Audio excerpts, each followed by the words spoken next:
नमस्कार दोस्तों, ढोल में पोल चैनल में आप सब मित्रों का हार्दिक स्वागत करता हूं। दोस्तों, हमारे धर्मशास्त्रों में ब्राह्मणों ने राजाओं को भी अशिक्षित रखकर, शिक्षा से वंचित रखकर और किस तरह से अपने हित साधन के लिए उनको पाप पुण्य की, धर्म अधर्म की, दान की और फिर स्वर्ग और नरक की क्या क्या पट्टियाँ पढ़ाईं और दोस्तों उनको किस तरह से कठपुतली बना करके नचाया और शेष वर्णों को, जो वैश्य और शूद्र वर्ण थे, उन पर किस तरह से अपना प्रभुत्व और आधिपत्य जमाया हर तरह से, और उनको तो सभी अधिकारों से वंचित रखा।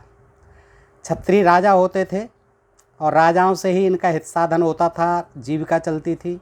पुरोहित बनकर, मंत्री बनकर, उनके सलाहकार बनकर और उनके धर्मवेत्ता, विधवेत्ता और वेदवेत्ता ब्राह्मण बनकर। तो दोस्तों, इस तरह से इन धर्मशास्त्रों को पढ़ने से ये बिल्कुल स्पष्ट हो जाता है कि जिसे हम ज्ञान विज्ञान बताया जाता है कि इन धर्मशास्त्रों में बड़ा ज्ञान विज्ञान भरा है।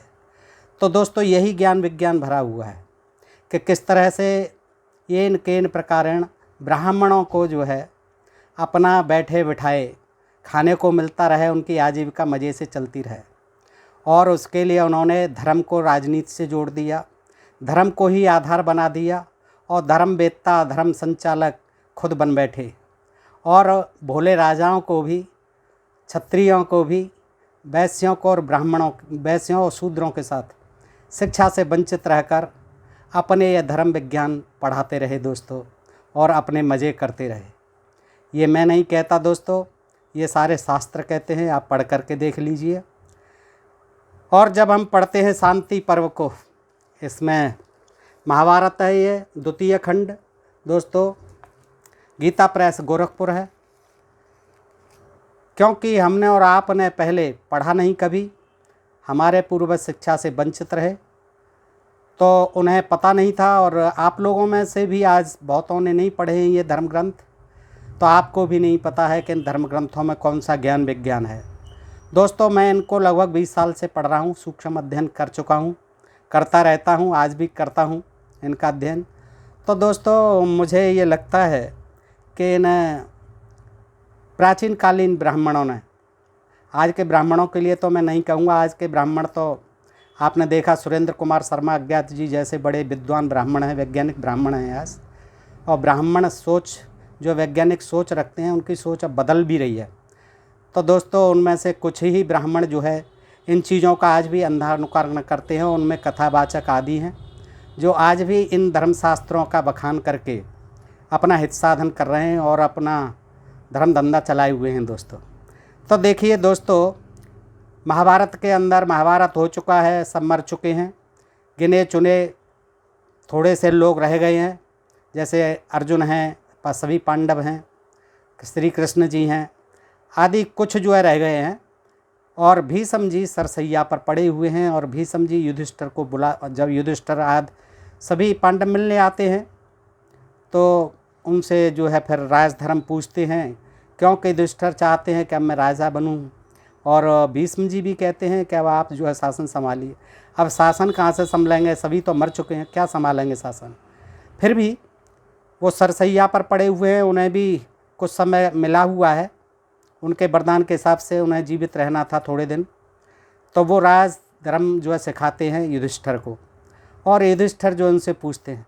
दोस्तों, ये सोचने की बात है कि किसी व्यक्ति के शरीर में बाण घुसे हुए हों तमाम, और वो दर्द से छटपटा रहा हो, मृत्यु का इंतज़ार कर रहा हो, वो क्या ज्ञान विज्ञान देगा। लेकिन इन ब्राह्मण लेखकों ने, इन पुराणकारों ने, इन महाभारत के लेखकों ने उनके मुख से, जो क्षत्रिय थे, भीष्म जी के मुख से ब्राह्मणों की महिमा का वर्णन करा दिया है दोस्तों। अपने ऊपर नहीं लिया इन्होंने, ये भी इनकी बुद्धिमानी है।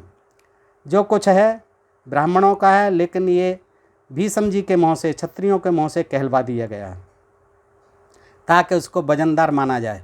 तो युधिष्ठिर ने पूछा, पितामह, किस तरह प्रजा का पालन करने वाला राजा चिंता से बच सकता है और न्याय करने में भूल नहीं होने देता। दोस्तों, ये पृष्ठ 256 पर है और इसका विषय है कि क्षत्रिय यानी राजाओं को चाहिए कि कि वो ब्राह्मणों को अपना राजपुरोहित बनाएं, अपना सलाहकार बनाएं, अपना मंत्री बनाएं, अपना पुरोहित बनाएं, उनसे धर्म कर्म करवाएं और उनके संरक्षण में ही वो शेष प्रजा पर, शेष प्रजा क्या, 2 वर्ण रह जाते हैं, वैश्य और शूद्रों पर राज कर सकते हैं, अन्यथा नहीं। दोनों के मेल से ही सब कुछ संभव है, तो दोनों का ही लाभ है उसमें, ये स्पष्ट बताया गया है। तो राजधर्म का वर्णन, राजा के लिए विद्वान पुरोहित की आवश्यकता तथा दोनों में मेल रहने से लाभ, ये शीर्षक भी है दोस्तों इसका। तो युधिष्ठिर ने पूछा, पितामह किस तरह प्रजा का पालन करने वाला राजा चिंता से बच सकता है और न्याय करने में भूल नहीं होने देता? तो भीष्म जी ने कहा, राजन, यदि विस्तार के साथ राजधर्मों का वर्णन करूं तब तो कभी उनका अंत ही नहीं होगा, इसलिए संक्षेप में ही कहूँगा। जब घर पर शास्त्रों के ज्ञाता, देखिए राजधर्म बताने लगे कि जब घर पर शास्त्रों के ज्ञाता धर्मिष्ठ ब्राह्मण पधारें, उस समय उन्हें देखते ही खड़े होकर उनका स्वागत करो, बैठने को आसन दो, उनकी विधिवत पूजा करके चरणों में प्रणाम करो। इसके बाद पुरोहित की सलाह से सब राजकीय कार्य किया करो। धार्मिक और मांगलिक कार्यों को पूर्ण करके ब्राह्मणों से स्वस्थ वाचन कराओ और अपने अभीष्ट की सिद्धि एवं विजय के लिए उनके मुख से आशीर्वाद लो। देखिए, कोई आपको रणनीति सीखने की ज़रूरत नहीं है, सेना को बनाने की ज़रूरत नहीं है, सेना को सुसंगठित बनाने की ज़रूरत नहीं है, दुश्मनों से लड़ने के लिए, अपने राज्य का विस्तार करने के लिए, अपने राज्य की हिफाजत के लिए। किसकी चिंता है?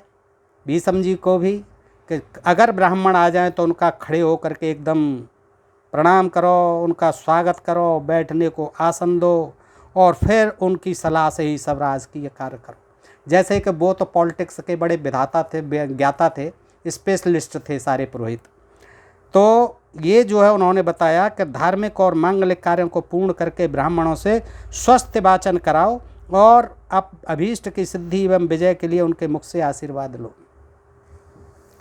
हे युधिष्ठिर, धर्म और अर्थ को ठीक ठीक समझना कठिन है। धर्म से ही अर्थ जुड़ा हुआ है, अर्थ माने धन संपत्ति। धर्म और अर्थ को ठीक ठीक समझना कठिन है। यह सोचकर राजा को चाहिए कि प्रत्येक कार्य में सत्य परामर्श देने के लिए एक बहुज्ञ विद्वान को पुरोहित बनाकर, स्पेशलिस्ट विद्वान को, बहुज्ञ स्पेशलिस्ट विद्वान को पुरोहित बनाकर रखे। राजा क्या समझे? भाई युधिष्ठिर राजा नहीं जानता है कुछ भी, क्योंकि वो पढ़ा लिखा तो होता नहीं। हमने प्रतिबंध लगा रखा है, पढ़ तो हम ही सकते हैं वेदों को और सारी संस्कृत को और सारी भाषाओं को, लेकिन धर्म और अर्थ को इसीलिए राजा को नहीं समझ में आ सकता, धर्म और अर्थ का जो आपस में तालमेल है। इसलिए राजा को ये चाहिए कि परामर्श देने के लिए, सलाह देने के लिए एक बहुज्ञ विद्वान को पुरोहित बनाकर रखे, जहाँ राजा और पुरोहित दोनों ही धर्मात्मा तथा राजनीतिक गूढ़ विचारों के जानने वाले होते हैं। उस राज्य की प्रजा का सब ओर से भला होता है। देखिए, अपना जो है सब तरह से इन्होंने महिमा मंडित करना है स्वयं को, और राजाओं को किस तरह से बनाते थे कि राजा और पुरोहित दोनों ही धर्मात्मा होने चाहिए, कर्मात्मा नहीं, धर्मात्मा, और राजनीतिक गूढ़ विचारों के जानने वाले होते हैं, पॉलिटिकल साइंस पढ़े होते हैं ब्राह्मण।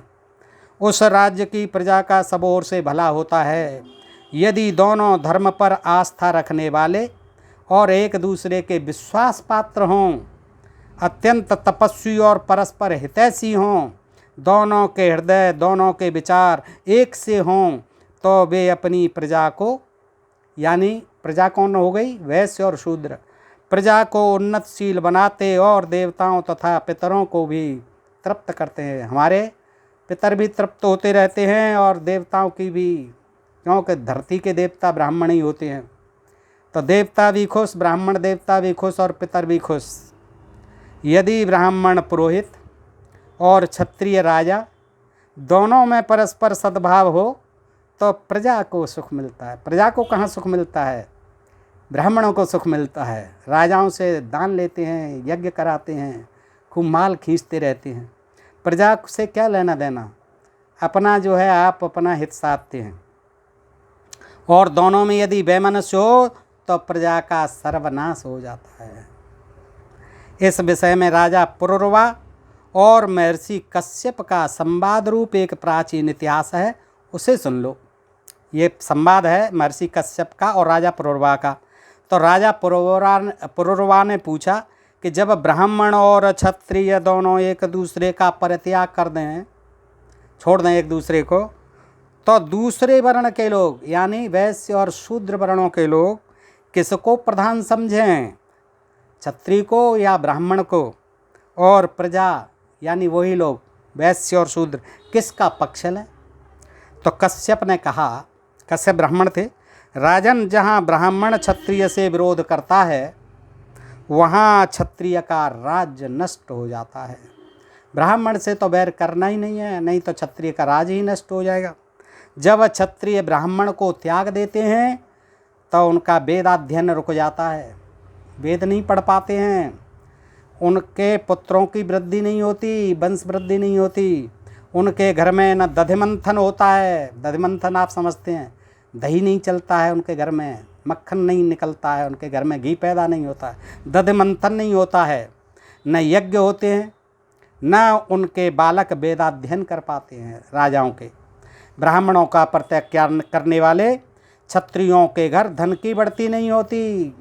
देखिए कितना नुकसान है राजाओं को, क्षत्रियों को, कि ब्राह्मणों को अगर छोड़ देंगे तो उनके धन की वृद्धि रुक जाएगी, उनकी संतान न पढ़ती है न यज्ञ करती है। उनकी संतान पढ़ती ही कहाँ थी, पढ़ते तो केवल आपकी ही संतान थी। वे क्षत्रिय अपने पद से भ्रष्ट होकर डाकुओं की भांति लूटपाट करने लगते हैं, फिर तो लुटेरे हो जाते हैं। ब्राह्मणों को त्यागते ही क्षत्रिय जो है अपने पद से भ्रष्ट होकर डाकुओं की भांति लूटपाट करने, लुटेरे बन जाते हैं, डाकू बन जाते हैं। इसलिए दोनों को मिलकर रहना चाहिए। ब्राह्मणों के साथ रहेंगे तो क्षत्रिय राजा बने रहेंगे, अन्यथा वो लुटेरे कहलाएंगे, डाकू कहलाएंगे। मिले रहने पर दोनों एक दूसरे की रक्षा में समर्थ होते हैं।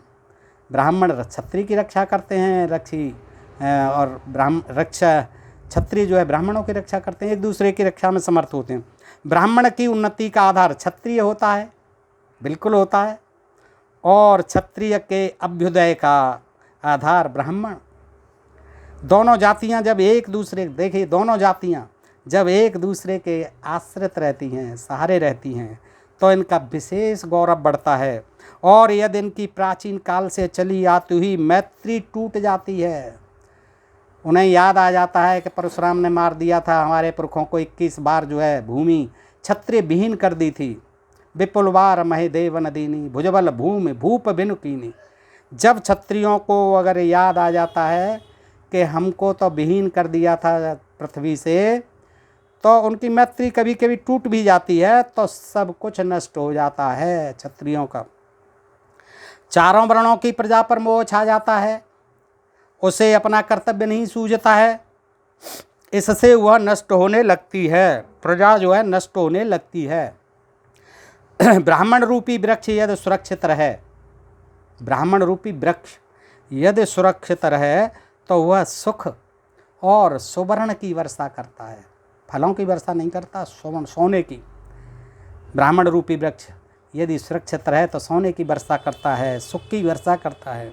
और यदि उसकी रक्षा नहीं की गई तो उससे निरंतर दुख और पाप की वृद्धि होती है। उस वृक्ष से तमाम दुख बरसेगा, फिर पाप बरसेगा।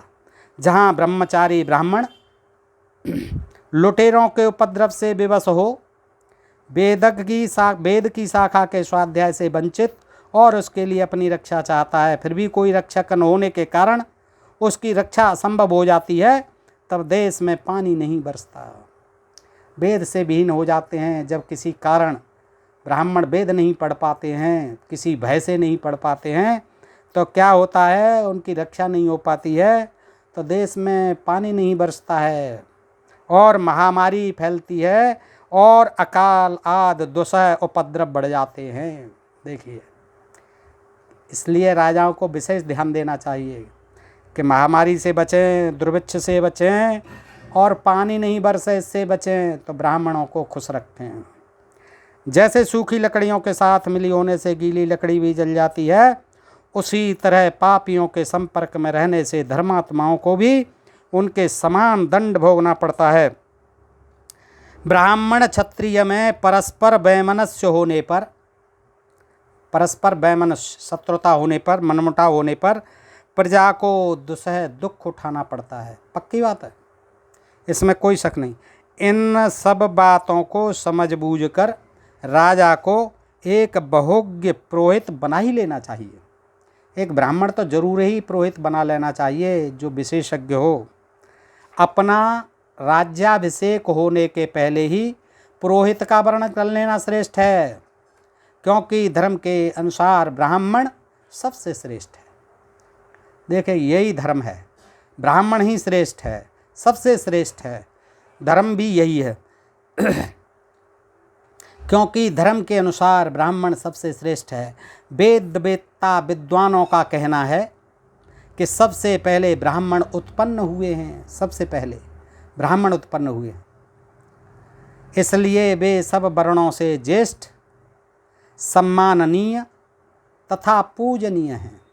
इसलिए उन्होंने लिख लिया कि हम मुख से निकले हैं, ब्रह्मा जी के मुख से। और ब्रह्मा जी जो है अंडा से निकले थे, और जो अंडा जो है विष्णु जी ने दिया था। तो विष्णु जी जो है ब्रह्मा जी के पिताजी थे, और ब्राह्मणों के पिताजी ब्रह्मा थे। जो अंडे से निकले हुए उनके मुख से फिर ब्राह्मण निकले, और ब्राह्मण मुख से निकले तो ऊंचा होता है शरीर में। अगर लिटा दिया जाए तो पैरों के बराबर ही आ जाता है, समतल कर दिया जाए तो। लेकिन जब खड़ा रहा और खड़े खड़े ब्रह्मा जी ने पैदा किया तो मुख से निकले तो ऊंचे हो गए, मुख से निकले तो सर्वश्रेष्ठ हो गए। बाकी के लोग बाद में निकले, क्षत्रिय वैश्य शूद्र, तो जो है नीचे होते चले गए। इसलिए वो सही कह रहे हैं लेखक जी, इसलिए वे सब वर्णों से ज्येष्ठ, सम्माननीय तथा पूजनीय हैं। और सबसे पीछे निकले शूद्र, वो सबकी सेवा करते रहें, टहल चाकरी करते रहें, उन्हें कोई पूछने वाला नहीं। ब्रह्मा जी ने ये भेदभाव कर दिया कि उनको पैरों से निकाल दिया।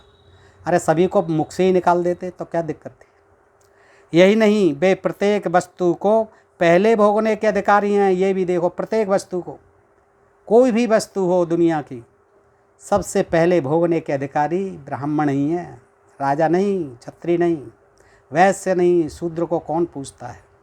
तो कोई चीज़ हो, कोई सुख साधन हो, कोई सुख उपभोग की वस्तु हो, सबसे पहले भोगने के अधिकारी केवल ब्राह्मण हैं। अतः बलवान होने पर भी राजा का यह कर्तव्य है कि धर्मानुसार सभी उत्तम वस्तुएं पहले ब्राह्मण को निवेदन करें। कोई भी उत्तम वस्तु हो, कोई भी श्रेष्ठ वस्तु हो जो उसके कब्जे में हो, पहले ब्राह्मणों को दान करें। दोस्तों, ब्राह्मण जाति, क्योंकि ब्राह्मण जाति क्षत्रिय को उन्नतशील बनाती है, बिल्कुल उन्नतशील बनाती है। और क्षत्रिय ब्राह्मण की उन्नति में कारण होते हैं, बिल्कुल होते हैं, पक्की बात है।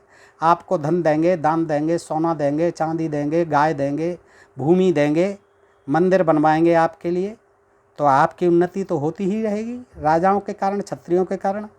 इसलिए राजा को सदा ही ब्राह्मण का विशेष सम्मान करना चाहिए। ये ध्यान रखो राजा लोगों, इसलिए ब्राह्मणों का विशेष सम्मान करते रहो।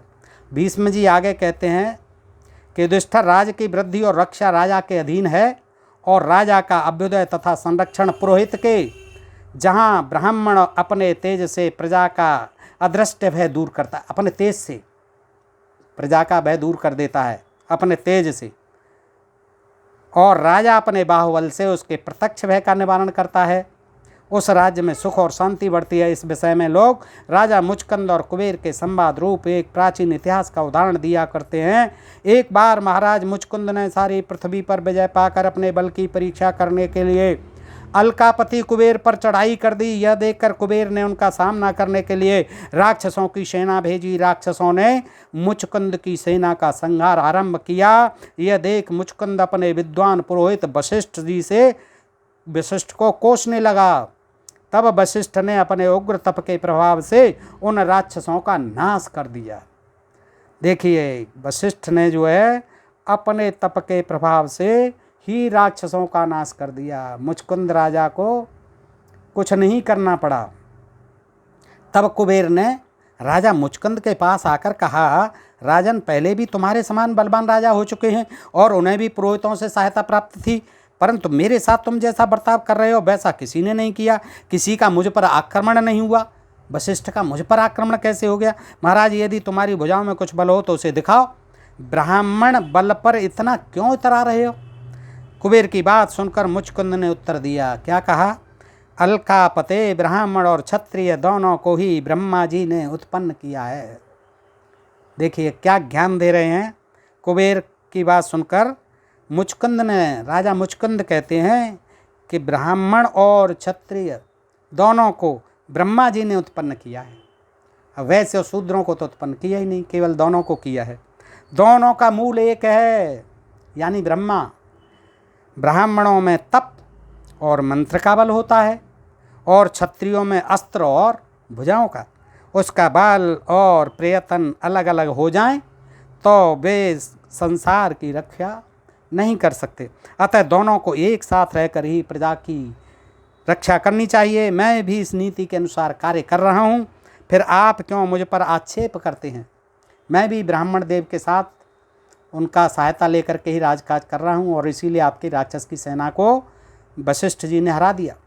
तब कुबेर ने मुचकुंद से कहा, राजन, मैं न तो किसी को राज्य देता हूँ और न दूसरे का राज्य छीनता हूँ, तो भी आज तुम्हें संपूर्ण पृथ्वी का राज्य दे रहा हूँ, तुम इसका उपभोग करो। कुबेर ने कहा मुचकुंद से।